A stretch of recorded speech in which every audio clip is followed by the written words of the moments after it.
the undenying power of the gospel. Now, misgot ang gospel, unsay unang musulod sa imong hunahuna. Di ba, ang unang musulod sa itong hunahuna, misgot ang gospel, kaluwasan sa kalag. Siguro uban sa inyo na idea nga ang gospel, mo ni siya ang pagkamatay, pagkalubong, ug pagkabanhaw ni Christ. Nauna sa tanan, ang gospel, gitawag ni siya sa lain nga term of good news. Maayong balita. Nganong nahimo maning maayong nga balita? Ug ang pinaka-common nga naglangkob meaning maong gospel, mao nga si Christ namatay, gilubong ug nabanhaw. Mao na siya ang pinaka-sentro gyud nga sugilanon sa gospel. Si Kristo namatay, gilubong ug nabanhaw. Question: nganong nahimo man na siyang good news? Nganong nahimo mang mayong balita nga si Christ namatay, gilubong ug nabanhaw? No atong masayran nga ang tao nahimo tang hinukman sa silot nga maong impierno tungod sa atong sala. Pero tungod sa kamatayon ni Christ sa cross, ang imong sala ug akong sala nabayaran na. Siya namatay sa cross, nagpasabot nga gibayaran niya ang imong mga sala. Siya gilubong sa lubnganan, pasabot nga iyang gidala ang imong sala ngadto gyud sa lubnganan. Pero siya nabanhaw. Nagpasabot nga iyang gipildi ang sala ug ang kamatayon dito sa cross. Nagpasabot ni nga kaya dai niya pildihon ang kamatayon. Nga kung nahimo niya na sa iyang kaugalingon, kaya pud na niya mahimo sa imong kinabuhi. Munang gitawag sa good news, kay dunay chance di ay mapildi ang sala sa kalibutan, pinaagi ni Jesus Christ. Ang tao pwede na makabaton og kinabuhing dayon pinagi sa gihimo ni Christ. Munang nahimong good news ang iyang kamatayon ug iyang pagkabanhaw tungod niya ng mga batanga. Pero ang main nga question, powerful ba ang gospel? Gamhanan ba ang gospel? During sa time ni Christ, ngadto sa mga apostles, na-prove gyud ang power sa gospel. Makita nimo diha nga pila ka mga kinabuhi sa mga apostoles ang nabag-o. Gikan sa time sa mga apostles, ngadto sa mga early Christians, ngadto sa mga during sa dark ages, mas na-prove ang power sa gospel. Nga mas na-amaze ang mga Kristohanon kay kung diin sila natingala sila kung asa sila gikan na nga klase nga passion sa pagpangalagad. Grabe ilang prayer, grabe ilang kaisog sa pagsangyaw, grabe ilang pagsimba despite o in spite sa persecution. Pero one thing nga mas nakapa-amaze sa Kristohanon mahitungod sa gospel, kay duna ni gahom nga mohatag sa ilang kaisog bisan pa sa paghatag sa ilang kinabuhi sa pagdipinsa lang sa gospel. Munang gisultihan ta sa history nga more than 50 million ang kinabuhi sa mga Kristohanon ang gihatag tungod lang sa pagdipinsa sa kamatuoran sa gospel. So ang gospel usa ka powerful kay nga butang. Gani sa mga early Christians, naka-base din nga testimony silang personal experience. Nga sila makatestify nga ang gospel powerful tud kay dunay ni gibuhat sa ilang kinabuhi. Pero pag abot sa modern day, sa atong modern times, nausab ang dagan sa power sa gospel. Daghan sa mga Christians ang nag-ingon nga well, na-save ko tungod sa gospel. Ang gospel ni Christ powerful. Pero hantod karon, maka-question ta, unsa na nga klase nga power? Kasabot ko sa gospel. Pero ang gingon nga power sa gospel, wala pa nako kay na feel sa kong kinabuhi. And abi nimo lisod i-testify nga ang gospel powerful kung una wala tay personal nga experience gyud nga nga klase nga power. Nauna sa tanan, the gospel is powerful because it is based on the power of God. Gamhanan ang gospel ni Jesus Christ tungod kay nakabase na sa gahom sa Dios. Ingon ang Romans 1:16, ingon ni Apostle Paul, "For I am not ashamed of the gospel of Christ, For it is the power of God. Take note, power of God unto salvation. So ang gospel, lihok di ay ni sa gahom sa Dios. Ayaw i-underestimate ang message sa gospel. Ang sugilanon ni Christ sa cross, dili lang ni siya for the sake sa history. Dili lang ni siya sugilanon sa mga kindergarten. Ang sugilanon ni Christ sa cross, usa ni ka powerful kaayo nga sugilanon. Ako nagtuo ko nga bisan gani ang kanta, bisan ang lyrics, kung naanay content sa gospel ni Christ, nahimo ng usa ka powerful kaayo nga message sa song. Nakahinumdum ko sa time ni Moses. Ingon ang Ginoo kang Moses, Moses duol diri, tangtanga imo ang sandals kay balaan ni siya nga dapit. Ug atong hinumduman, ingon ang Bible, kung magkatigom ang iyahang mga kaanakan, naa siya sa taliwala. Ug kung naa ang Dios sa taliwala sa panagtigom, nahimo ng balaan nga dapit ang gitiguman. Munang regardless sa place of worship, bisan pa magtigom ta ilawom sa kahoy, mahimo ng balaan nga dapit. Sila nagtigom sila sa una babaw sa bukid, nahimong balaan ang maong dapit. Asa ang Dios makihinagbo sa iyang katawhan, nahimo ng balaan nga dapit. Pero labaw pa ni ana. Kay once ma-preach ang gospel, once ginahisgutan ang mensahe sa gospel, wala lang diha ang presensya sa Dios, kundi labaw sa tanan, naglihok gyud diha ang gahom sa Dios. Munang ayaw i-underestimate ang imong pag-share sa gospel. Mo-share gani ka sa gospel sa imong friend. Once buhian na nimo ang mga pulong gikan or mahitungod sa kinabuhi ni Christ, usana ka powerful kay nga tingog. Ingon ni Paul, I am not ashamed. Wa niya gikaulaw. Kay ang Dios mo gamit og instrumento nga tao nga pinaagi siyang pagbuwali o pag-share sa gospel, ang gahom sa Dios muagi pinaagi ni anang tawhana. So ang preaching sa gospel di ni mahitungod sa tao nga nag-share. Di ni mahitungod nimo.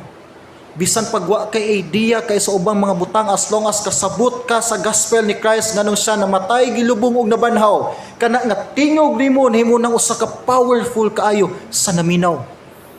Hinumdum mo Apostle Peter, pagwali niya sa day of Pentecost sa Acts chapter 2, gani isa sa mga hinungdan nga nung wala kayo maminaw sa mga apostles, wala sila degree kaayo nga tag-as sa education, wala kayo sila ginirespeto, wala kayo sila influence, kay mostly ang mga tao nga ilang ginatubang mga dagko og level diha sa ilahang dapit. Unya sila mga mananagat lang og ultimo og ordinaryo lang nga mga tao. So lisod kayo. Pero during sa Acts chapter 2, sa paglihok sa balang espiritu, ingon ang Bible, pagwali ni Peter sa gospel. Sa kunang gingon, instrumento lang si Peter. Pero ang giwali ni Peter usa ka powerful kay nga butang. Dili ni may tungod sa skills ni Peter. Dili siya na ka-talented. Pero makita nimo dinhi nga ang Dios milihok tungod sa gilitok ni Peter. Tungod sa gibuhian ni Peter nga pulong. Ingon ang Acts chapter 2 na ay 3,000 souls ang na-saved. Og 3,000 souls ang nabaptize na ng adlaw lang. See, it's not about the preacher. Bisag kinsa pwede gamiton nga instrumento sa Dios sa iyang gahom. Munang once mo share ka sa gospel ni Christ, ayaw tan-awa imong kapasidad, ayaw tan-awa imong kinakamahuan. As long as nabuhian nimo ang kamatuoran sa gospel, powerful kayo kana nga pulong sa naminaw. The gospel has the power to change your eternal destiny.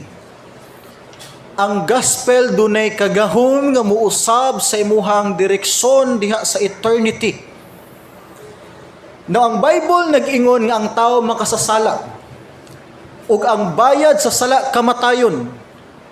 Ug ang kalag sa usa ka tawo nga nabulit ug wala pa nahinluan sa sala, nakatakda na sa usa ka dapit nga gitawag og linaw nga kalayo nga tus walay katapusan. Diin pa man giatbangan na sa Ginoo ug mao ni ang gospel. Pinaagi sa gospel ang direksyon sa tao sa eternity instead sa lake of fire, pwede na mabalhin nga to sa dapit nga puno ang himaya sa Dios. Gitawag og langit. Pinaagi sa gospel, pwede niyo mausab ang imong direksyon sa eternity. Pwede ka makabaton og kasiguraduhan niini nga direksyon. Pero sad to say, abi niyo ang tao karon nga henerasyon, dili na excited sa langit. Dili excited kayong tao sa langit. Para nila ang langit usa ka boring kayo nga lugar. Labi nagmakadungog sila sa sermon nga, dito sa langit, sige tagsimba. Dito sa langit, sige tagkanta. Nya ang naminaw, giduka sa church. Asus ka boring gid sa langit. Imagine mo sila tagkanta dito. Boring naman ginang 1 hour nga wali ni pastor sa church. Sa mo dito, hangtod sa may katapusan, sige simba. Para nila, weird daw ang dapit sa langit. Murag magdita kakiat-kiat dito, pastor. Murag solim kayo, stricto kay mga angels. Walay TikTok dito, Pastor John. Walay Facebook, walay internet. Dili mi excited sa... Abi ni mo, indirectly, literally mo ninitabo karon sa tong kalibutan. Dili kay excited ang tao sa langit tungod kay mas na-enjoy sila nagmaayo sa butang sa kalibutan. Muna ang tao dili interesado sa gospel. Sige daw, ingno nimong tao, well, sir, ma'am, abi nimo ang langit. Usa ka dapit nga, tanan pwede nimo mabuhat dito. Tanan pwede nimo maangkon dito sa langit.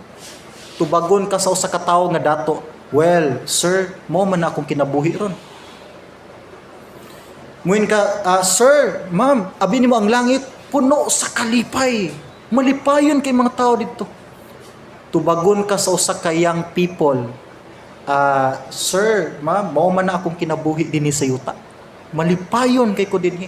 Daghan kay kalingawan ang yuta. You see, lisod i-explain ang langit kung una sa tanan, wala tay idea unsa ang langit. Lisod ipasabot sa tao, ang tao dili ma-excited ug magka-interest na sa langit kung una sa tanan ang nagsangyaw mahitungod dining dapita, walay idea unsa ni siya nga dapit. Ingon ang Bible sa Colossians 3:2. Ingon din ni Apostle Paul, set your mind on things above, not on things on earth. Si Apostle Paul nang ingon, well, i-focus imong una-una sa langit nung butang. Ayaw sa butang sa kalibutan. Honestly, lisod ni sa buhaton. Lisod i-focus sa butang sa langit kung una wa kay saktong idea unsay naa didto. Kung idea lang nimo ang langit usa lang sa ka dapit nga sige lag simba. Mag-stride taw sa rainbow. Napay nagto nga mahimo silang angel dito, magkapakapas langit, magplay-play og harp.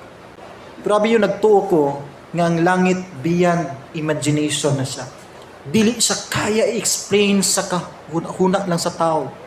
Dili siya kaya kabuton sa idea lang sa tao. Ang langit usa ka butang nga gidesign sa Ginoo ngadto sa eternity. Ug limitado lang ang tao mosabot nining dapita. Although gidescribe sa Revelation nata idea gamay unsa ning nga dapit. Pero gamay ra kay na sa i-reveal pohon may tungod nining dapita. Now, ang Matthew 25:34 ingon ni Jesus Christ. Then the king will say to those on his right hand, come, you blessed of my Father, inherit the kingdom prepared for you. Na gusto na ko tagaan nato ni emphasis. Ingon ang Ginoo dinhi, duol mo dinhi. Ang kuna ninyo ang gingharian nga giandam sa Dios para nimo. Dinhi na to makita nga ang langit di ay usa ka dapit nga giandam sa Dios para sa iyang katawhan. Ang Dios wa nagkinahanglan og dapit nga iyang kapuy-an. Pwede siya mag-exist bisan asa sa nga dapit. Pero naghimo sa langit, naghimo sa dapit sa eternity para giandam niya sa iyahang katawhan. You see, Makita nimo dinhi pa lang nga bahin, excited ka unsa na nga klase nga dapit. Nganong mismo ang Dios may nag-andam nini. Nagtuta nga giandam lang sa Dios para nato ang kalibutan.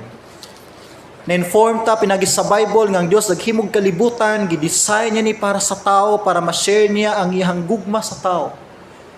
Pero gawas pa sa kalibutan, dunay langit nga gidesign sa Ginoo. Gani ingon ng Hebrews 10:11 verse 10. Ingon din ang writer, "For he waited for the city which has foundations, whose builder and maker is God." May imagine mo na gidescribe din nga nay usa ka city, usa ka syudad.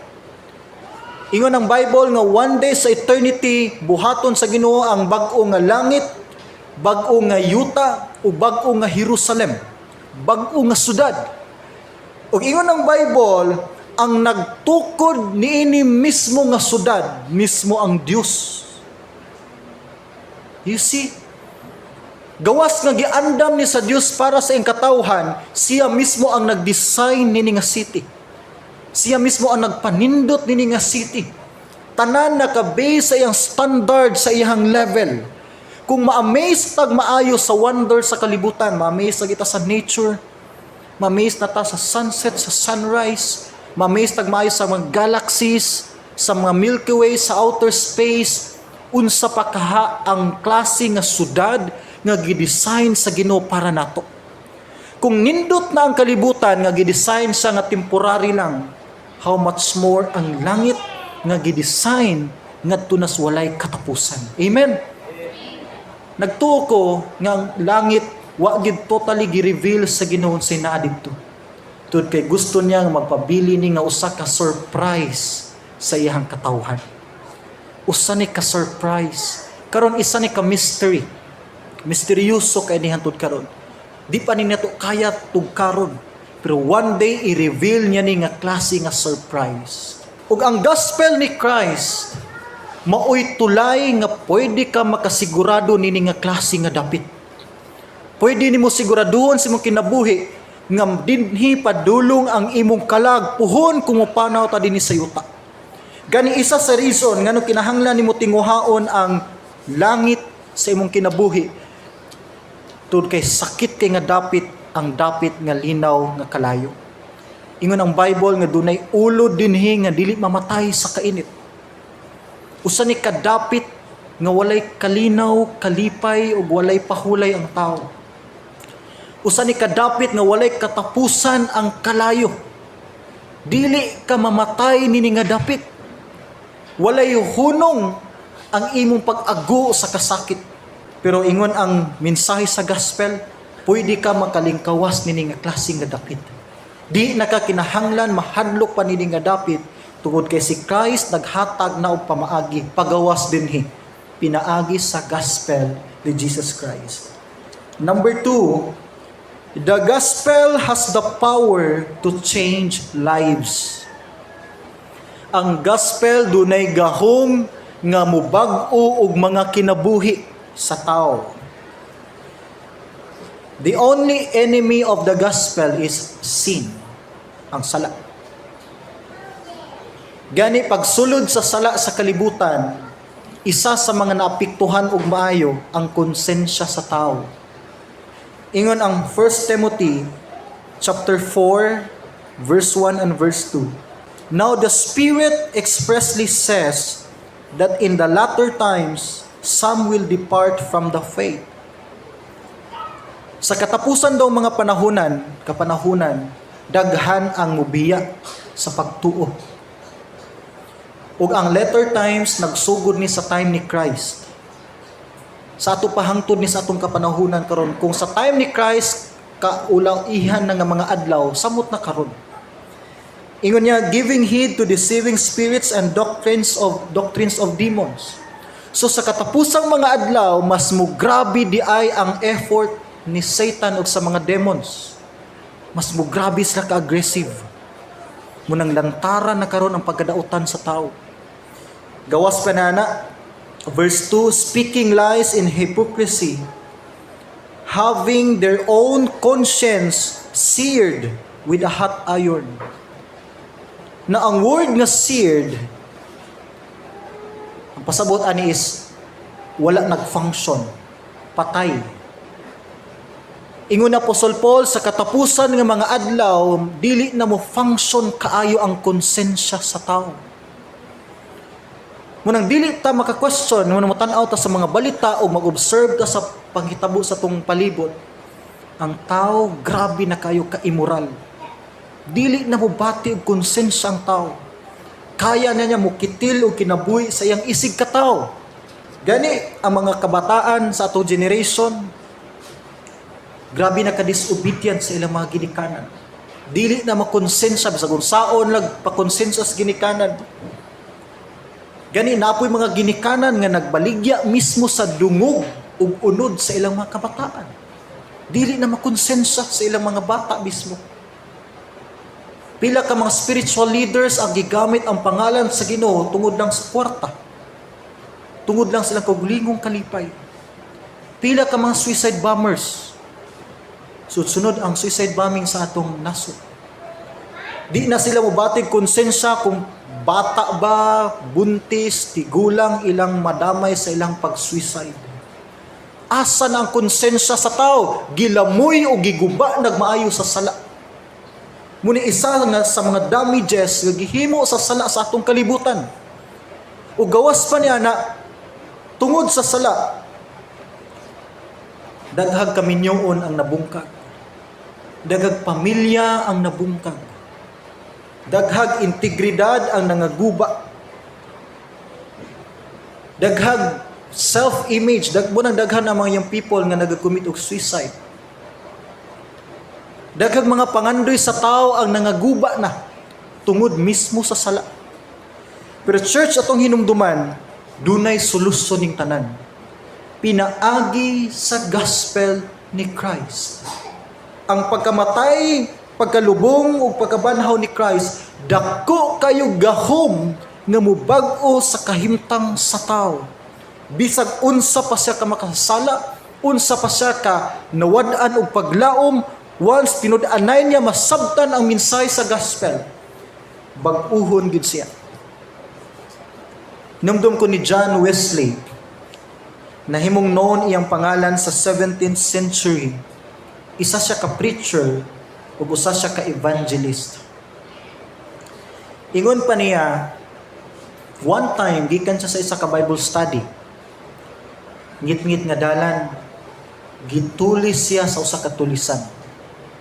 Gikuha iyang gamay nga kwarta, gikuha iyang mga gamit sa iyang bag. Ug sa pagdayong lakaw sa kawatan, niingon pagit si John Wesley, so, "Sir, kadali isa, napakoy laing ihatag nimo." Ingon siya, "Ihatag nako nimo ang gugma sa Ginoong Hesus. Na bisan imo kung gikawatan karon, pero gibayaran sa Ginoong Hesus na ang imong mga sala didto sa cross. Gibayaran kanya sa iyang dugo para maluwas ka gikan sa imong sala." Human niya nagsulti, midagan dayon ang mga kawatan. Pila ka tuig ang milabay, human siya nagwali sa iyang local church, si John Wesley. Nay usa ka lalaki nga miduol niya og milamano. Nagpahiyog, malipayon. Ingon siya, "Sir, pasaylo ako. Ako tong nanulis nimo pila ka tuig na ang milabay. Og sir, salamat kaayo. Kay tungod adto wa gid nako to kalimti ang imong giingon nako mahitugot ni Christ. Motoy nahimong pultahan nga gipangita pa nako maayo ang Ginoo sa akong kinabuhi. Og sir, grasya sa Ginoo, usa nako karon ka businessman. Ug sa hinay-hinay gibag-o karon sa Ginoo ang akong kinabuhi." Amen. Ang gospel ni Christ dunay ni gahom mo restore og mga marriages, mo unite og pamilya. Dunay ni gahom mo reconcile or mo purma og balik sa usa ka kasing-kasing nga naguba na. Dunay ni gahom nga mobalik og usab sa imong paglaom nga nahanaw. Inani ang gahom sa gospel. Now, nakahinumdum ko sa Davao City, Isa sa mga pastors na kauban ako dito, ingon pa niya, usa ka drug addict. Na-addict siya sa shabu, lulong siya sa bisyo, alcohol, marijuana, sigarilyo. Wa siya nagdahom yun, na mabagko yung kinabuhi.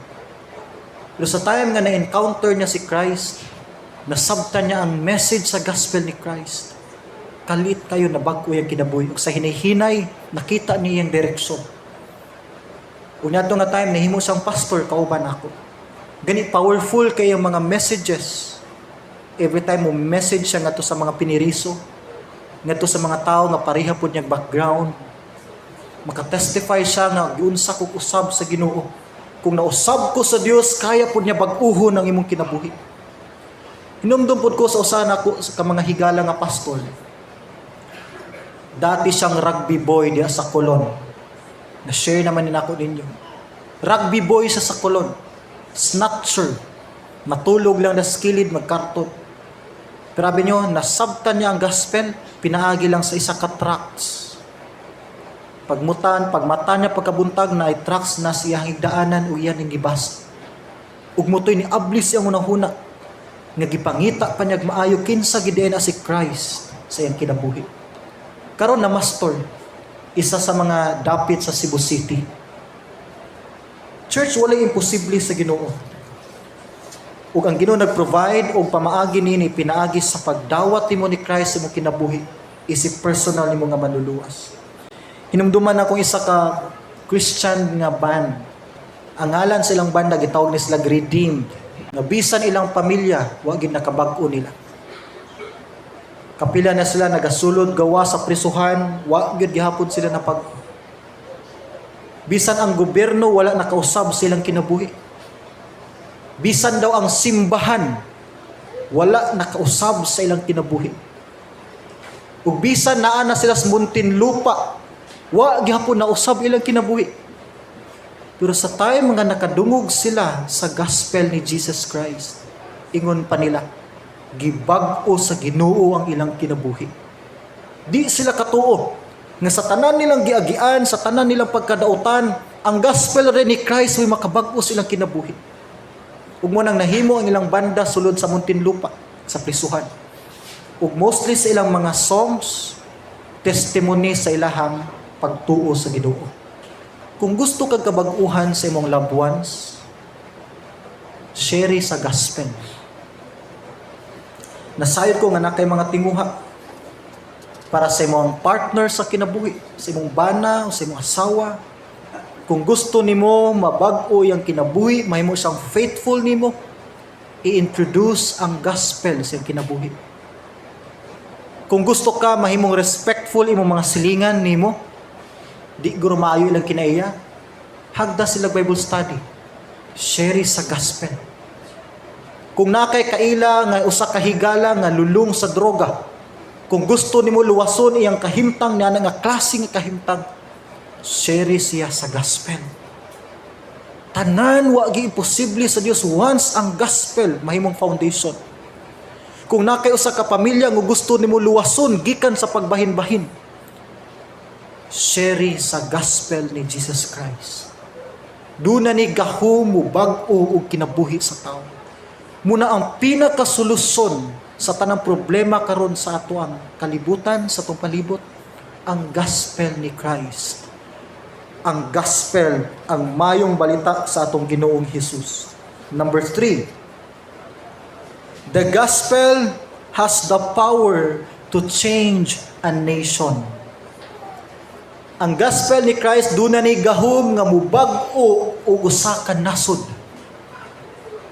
Now, ang atong nasod nga Pilipinas, nag-antos ni karon sa atong kahimtang. Nag-antos atong nasod sa pandemic. Nag-antos sa atong nasod sa divisions. Dunay division sa atong politics, sa atong government. Dunay corruption. Nag-antos ang atong nasod sa illegal drugs, sa child abuse, human trafficking. Nag-antos atong nasod sa kagutom, sa kapobrehon, abortion, teenage, pregnancy, ug uban pa. Nasudong ug nakita nato nga atong nasod nag-antos nini nga bahin. Ang question, do na ba'y kapasidad ang atong gobyerno mo bag-o sa atong nasod?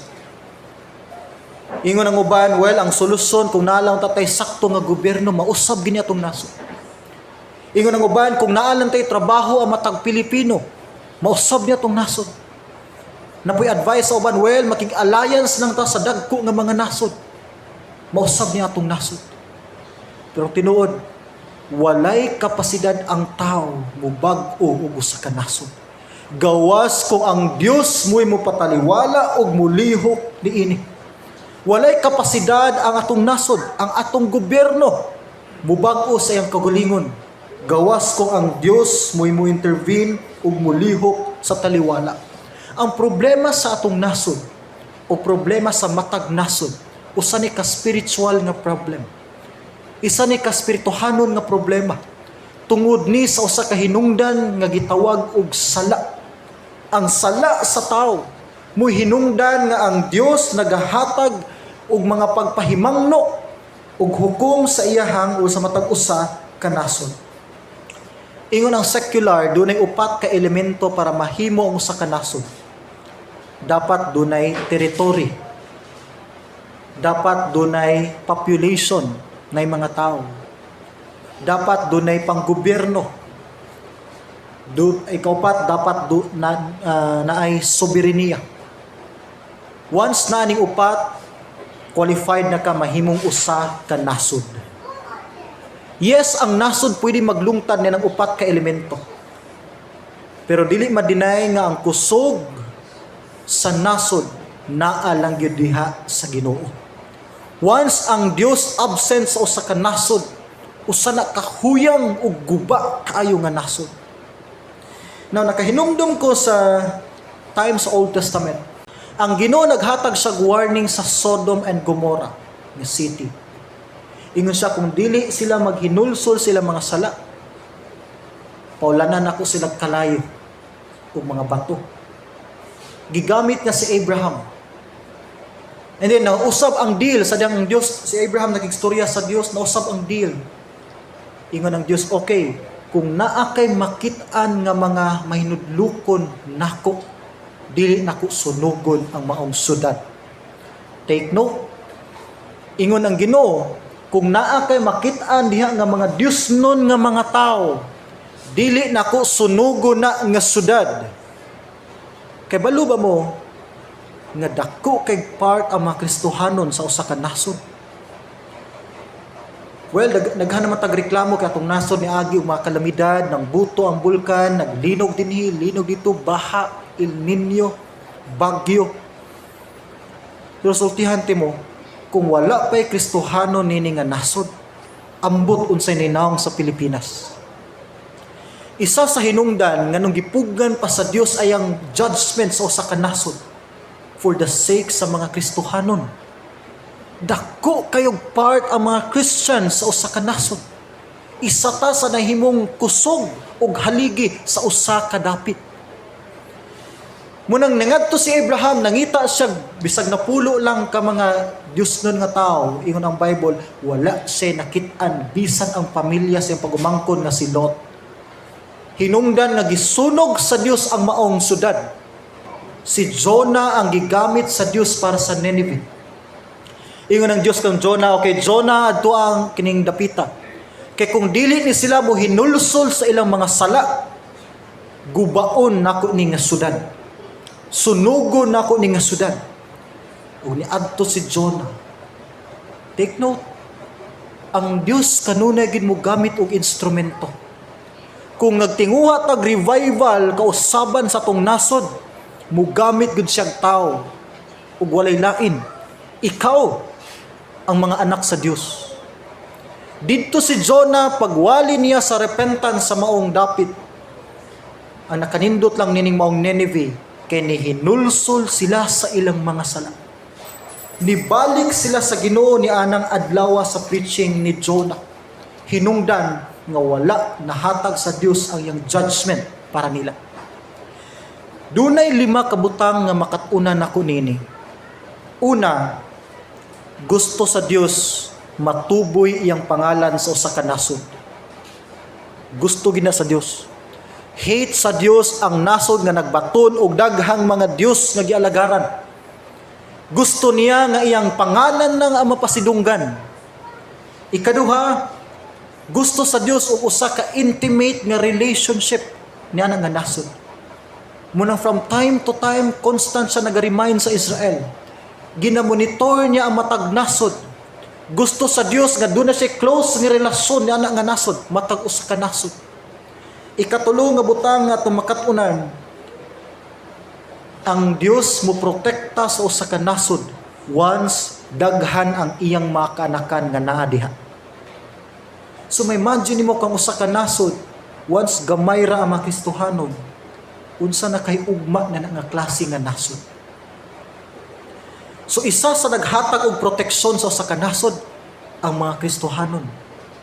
Ikaapat, seryoso ang Dios sa pagtawag niya sa usa ka nasod sa paghinulsol.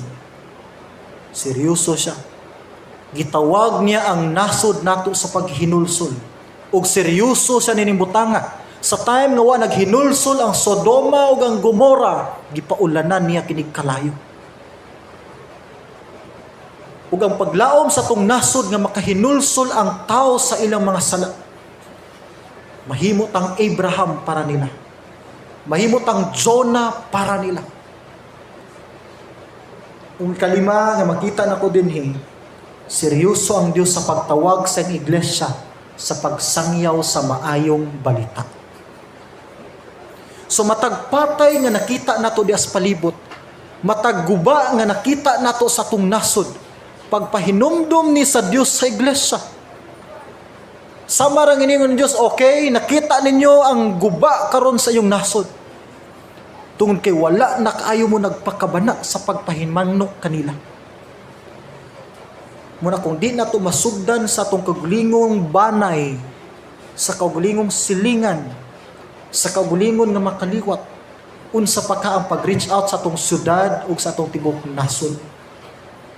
Pinaagi sa gospel ni Christ. Ingon ang Proverbs 14:34. Ingon din ang Ginoo. Righteousness exalts a nation, but sin is a reproach to any people. Na gusto na ko tagaan ninyong emphasis ang righteousness. Ang pagkamatarong daw, muoy mo patuboy sa usa ka nasod. Once ang nasod Dios nun, mahinadlokon sa Dios, usani ka lig-on kaayo nga nasod. Usani ka nasod nga puno sa panalangin. Righteousness. Now, sa unsang pamaagi ang nasod mahimong righteous, mahimong matarong.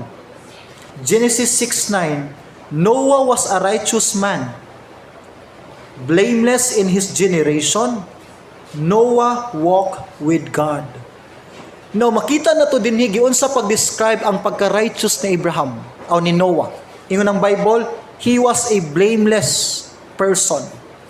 Blameless. Meaning, nagtuman sa sugo sa Diyos. Gawas pa na ingon siya, Noah walked with God. Naglakaw sa diha uban sa Dios. Nagisgot ni sa usa ka personal relationship sa Dios. So ang righteous man naglangkob nining duha ka butang. Una, duna kay personal nga relasyon sa Dios. Ikaduha, matinumanon ka sa iyang sugo. Ingon ang Bible, ang pag-ampo sa usa ka righteous nga tawo gamhanan.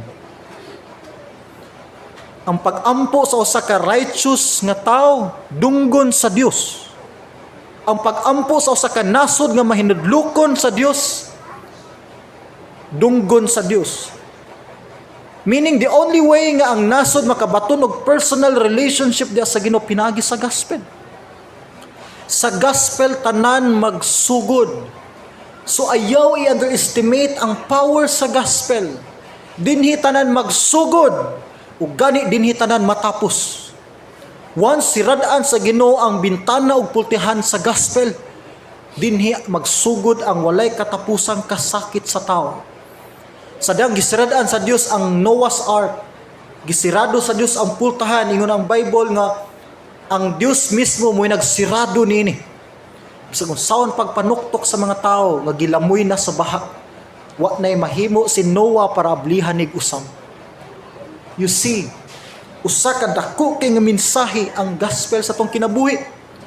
Kung nakita nimo karon ang guba, ang dunot, ang nagkaut-ut nga dagan sa atong nasod, bisan pa sa atong kalibutan, pagpahimangno ni nga ang tao nagkinahanglan gyud sa gospel. Ug ang matag Kristohanon nahimo tang responsible. Nahimo na tang irresponsible sa pag-preach sa gospel. Muna nga church, gusto na ko nga ma-realize na itong tanan. Nag-abot sa paghukom at tubangan sa Ginoo. Tubagon nimo ang tanang pangutana sa Dios. Tubagon nimo tanang mga concerns. Kung tinuod ta nakadawat sa gospel, o kung nituo ta nga powerful gyud ning maong gospel, dili na to ni idalo sa uban. Dili na to ni idalo sa atong mga relatives. Di na to ni idalo sa ubang tao. Ug dili na to ni idalo para sa kayuhan sa atong nasod. Ug hantod karon dili ka convinced nga powerful ang gospel sa imong kinabuhi. Dapat imo questionon gyud imong kaugalingon. Unsa baday nga klase nga gospel ang imong nadawat? Kay kung ikaw mismo dili convinced nga ang gospel ni Christ ni hatag og kabag-uhan sa imong kinabuhi, di gid ka confident pud mo share nini ngadto sa uban.